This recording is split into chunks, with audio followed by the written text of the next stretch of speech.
Welcome to Tenor Tech, where I solve the problems you didn't even know you had. You'll start by updating iTunes and your computer so the restore won't fail due to software mismatch. Once done, plug your iPhone into the computer with a certified cable and unlock it. When iTunes asks, tap Trust on the iPhone, that grants access to backups and settings. Make sure you note whether the backup was encrypted.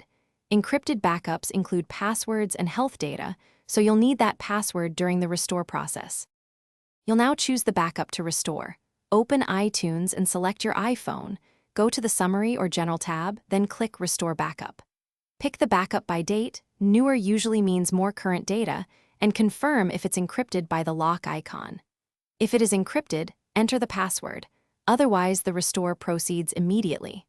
Watch the progress in iTunes and on your iPhone, and make sure you don't disconnect while data and settings transfer. When the restore finishes, your iPhone will restart and you'll see an on-screen setup.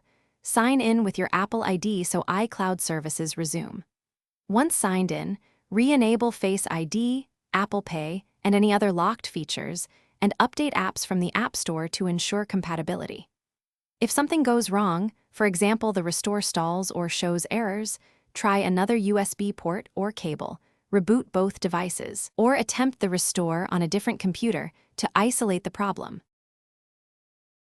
Thanks for watching. Subscribe to keep your life in tune.